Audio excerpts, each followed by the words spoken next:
Anong pagkain natin? Lechon? Vegan. So, andito kami ngayon sa car. Di ba car dito? Car. And titikim kami ng lechon. Since andito kami sa Cebu, ay makaka-copyright tayo. So, kakain kami. Papakita na namin. Tawag ng copyright.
Natin maglakad para hindi tayo maklusan kasi 3 PM ang closing, baka hindi tayo maabutan o hindi natin maabutan. So ayan guys, yung galing sa Kawasan Falls, o diba? Super linis.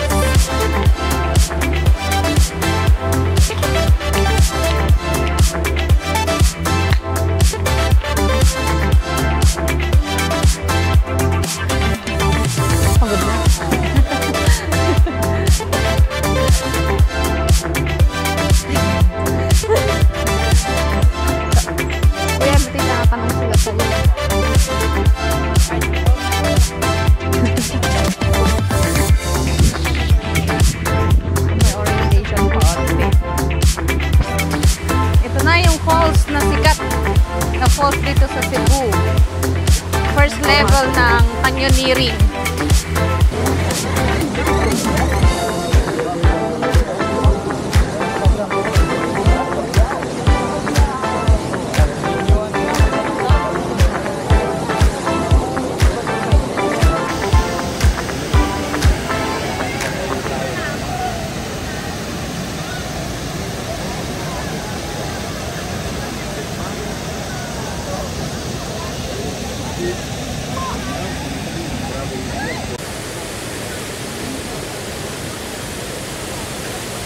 So yung mga nag-canyoneering, hindi na sila tumalon dyan. Ay, salas na lang sa taas. Oh, okay.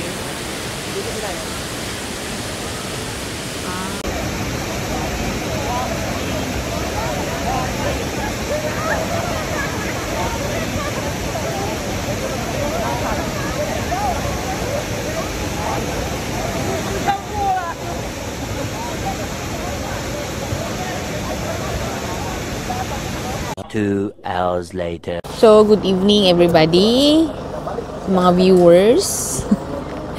So, ngayon, medyo nalalantang gulay ako kasi pagod ako. Sakit ng katawan, grabe. Pero ginusto namin to kaya panindihan namin. So, now, we are waiting for our food kasi dito sa may Transient Inn ay meron dito na yung kainan. Pero, syempre, Maharlika.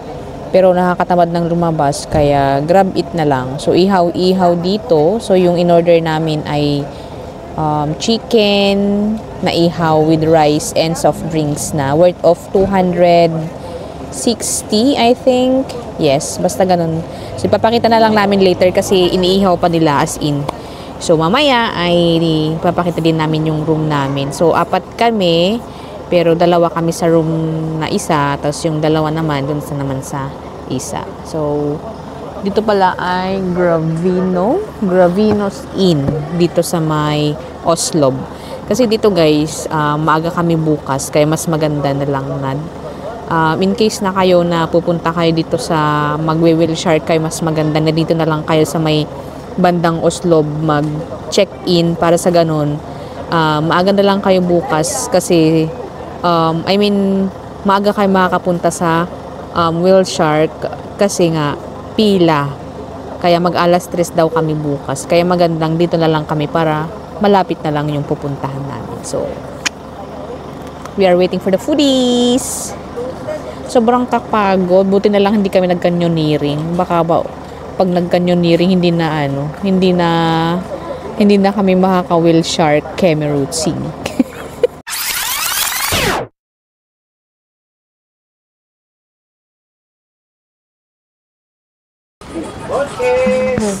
So guys, dito kami nakapila kasi mag-aantay kami ng number namin. Sobrang dami ng tao. As you can see sa aking background. So time check, alas 4, magpo-4:30 ng umaga.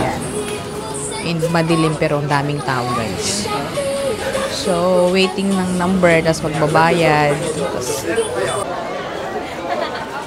So ganyan kadami guys. Sobrang dami. Tapos pila-pila na kami, kuha ng number. Mostly, maraming mga dayuhan dito. Kaya pagpunta kayo dito, make sure you know your pila kasi may mga sumisingit. Diba? Ang daming foreigners. Kakaiba talaga. Ano bang meron sa shark?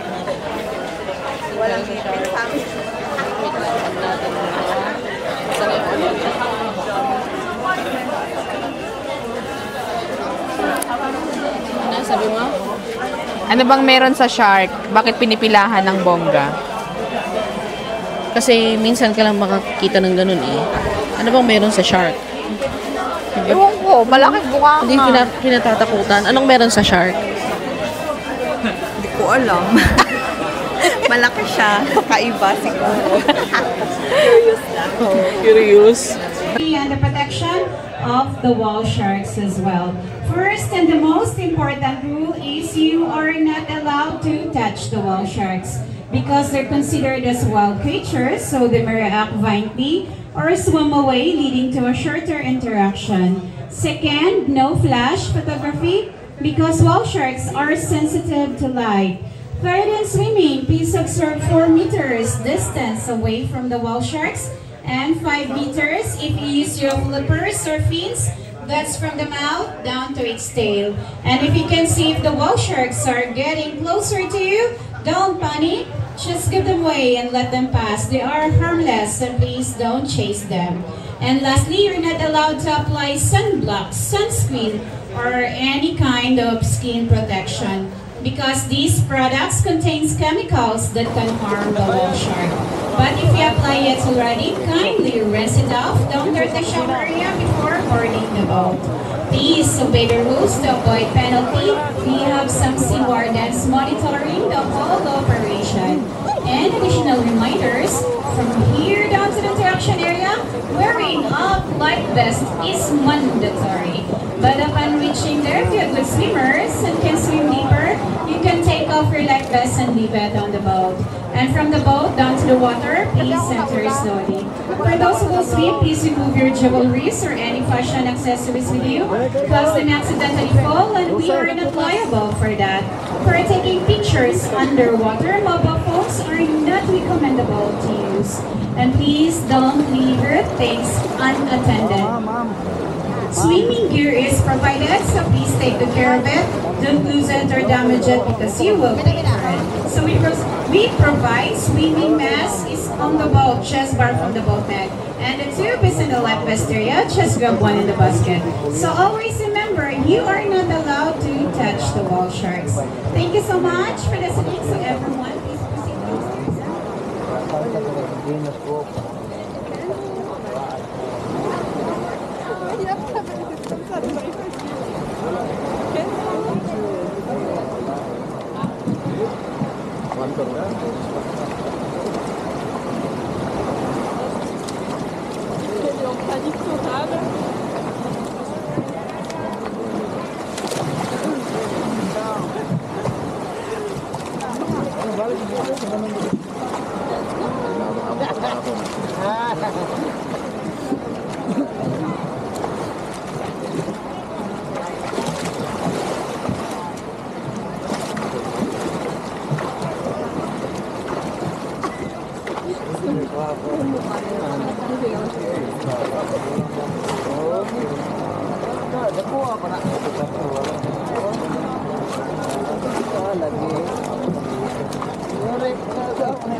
Guys, at dito na kami sa gitna ng karagatan at nakakahilo.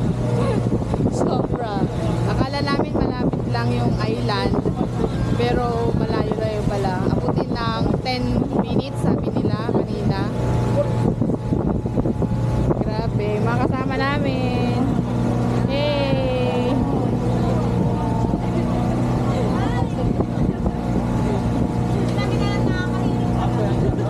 Nakakahilo, para kang ano, tawag ito, masyado kasing maalon, kaya nakakahilo. Pag ganun-ganun. Tahimik na lang kami dito sa likuran. Kaya tahimik na lang kami sa umpisa. So, we are now approaching, guys, yung Sumilon Island. So, parang high tide kasi parang wala akong nakikita.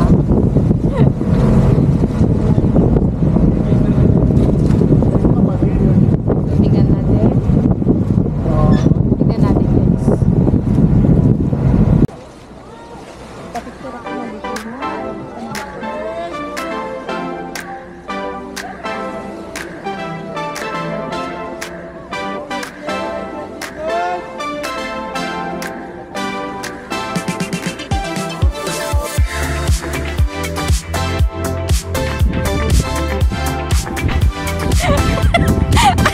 Ba't ka sumusunod?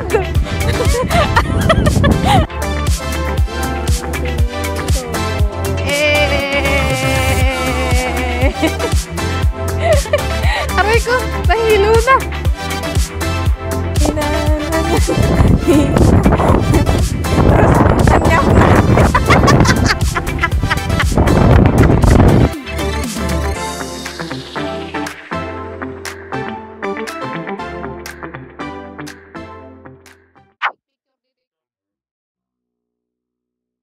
Alright, so for today's video, andito tayo sa Tumalog Falls. So, bale, nag-stop yung sasakyan namin dyan, maghabal-habal kami papunta doon. So, hindi na kami maliligo kasi busog na kami sa ligo. Kahapon pa kami naliligo. So, bale, papasyalan lang namin and magpipicture lang. Let's go!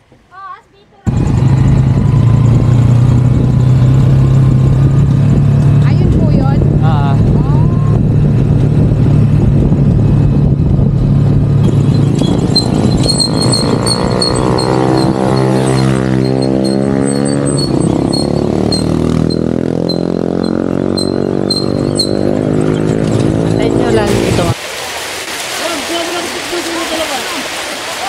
Wow! Ang ganda! It's so beautiful but it's so cold.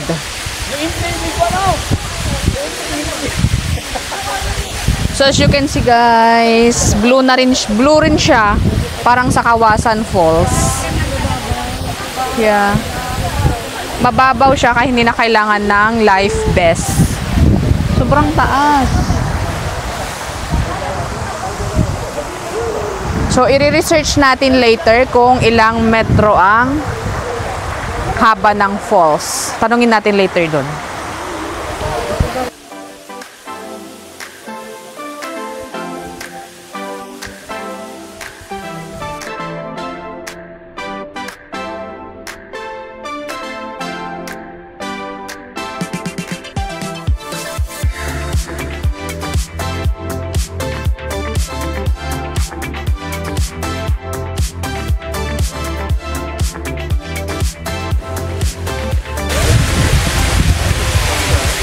May nabibwisi.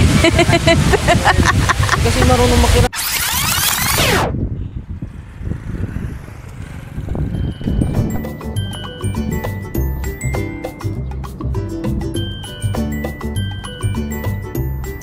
Ganito, diba?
May tartar, tableya, turones. Turones.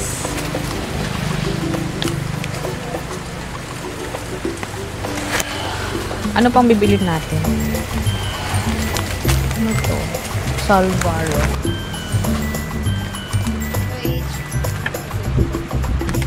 Inkidemak. Inkidemak tabalitok sika. Umanyangay nga road. Dito di ko nada nga literal nga inkidemak.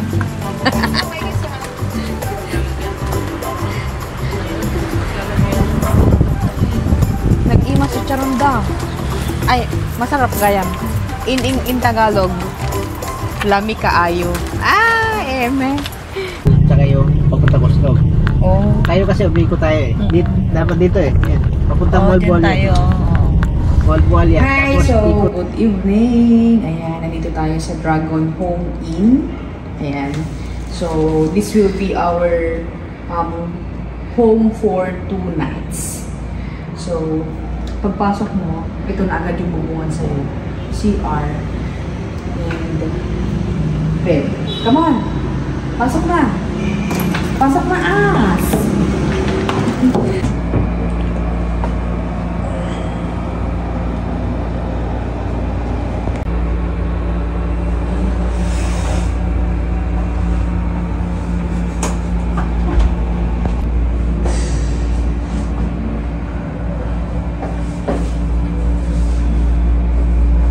The next day.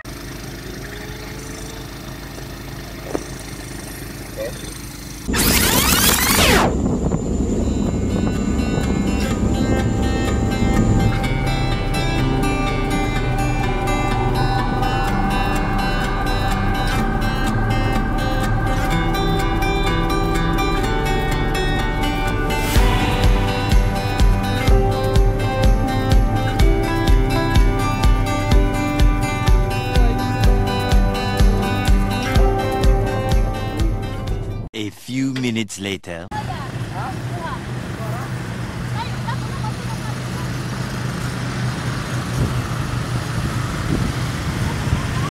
Dalawang prino. Prino sa harapan, prino sa likod.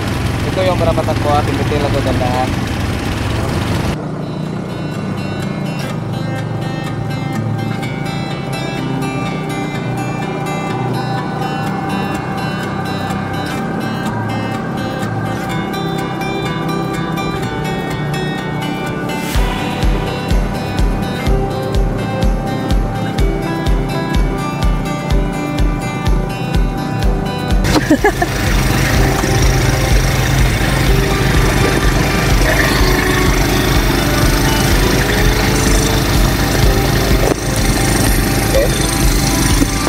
So, ayun na nga. Tapos namin mag-picture taking.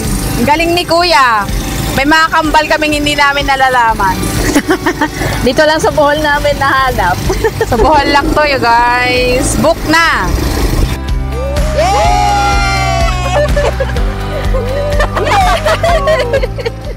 A few minutes later.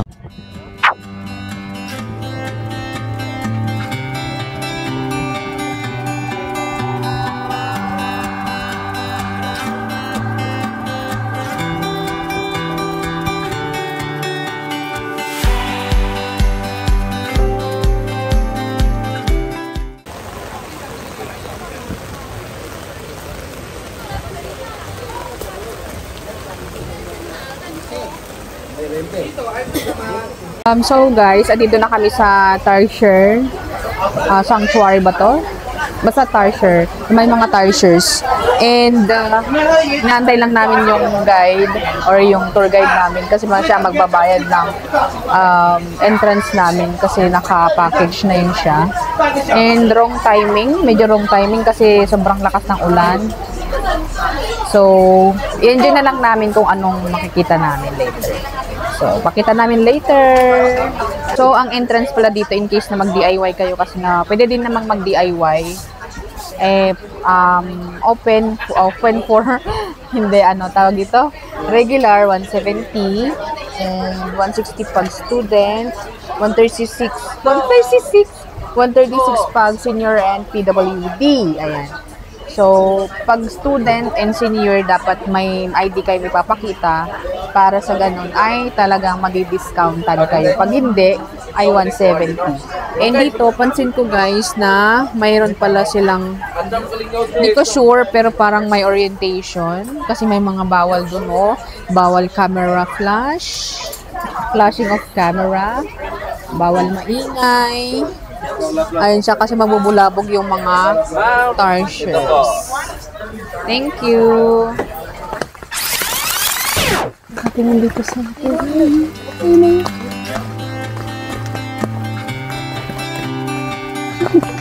Mahiyain siya. Oo. Natin yung pero maliliin.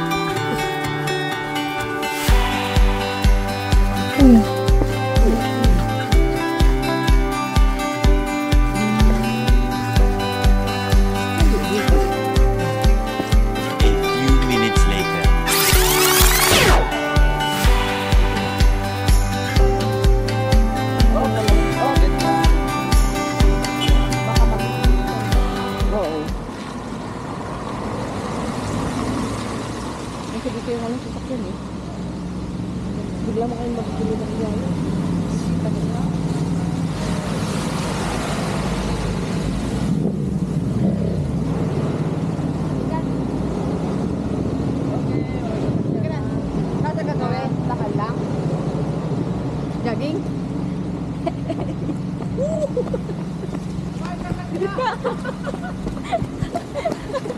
A few minutes later.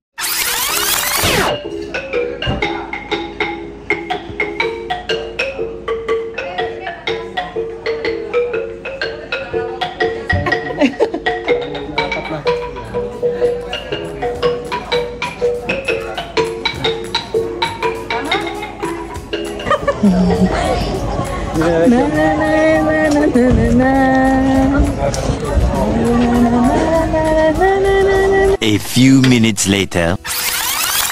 Lobach Church is the second oldest church in Bohol. It was originally built in 1602. In 1638, a stronger one was built. Located near the river, it has survived a number of floods. Inside the church, you can admire some remarkable naive paintings on the ceiling.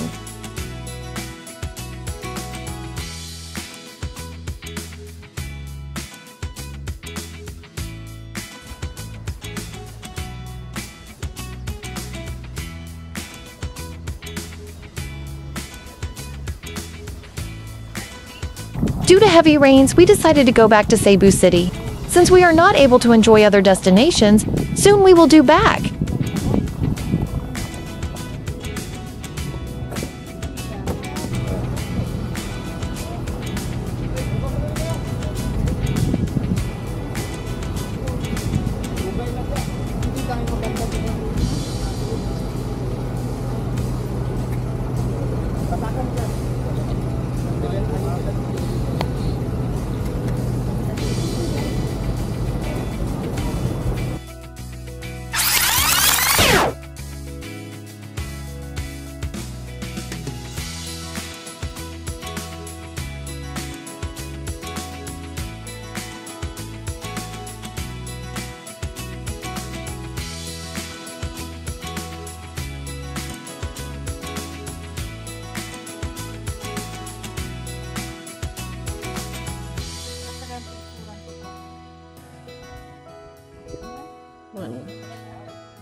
Magellan's Cross is one of the most famous historical landmarks in Cebu City, housed in an octagonal pavilion made up of adobe and red tiles. Many tourists have regularly visited the cross.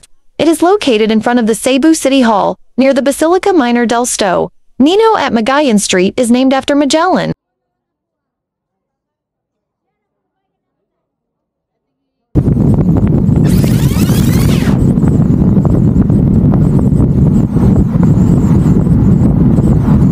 The Cebu-Cordova Link Expressway, CCLEX, is an 8.5 kilometers bridge linking Cebu City and Cordova. The bridge spans 8.9 kilometers, 5.5 miles, and is the longest and tallest in the Philippines.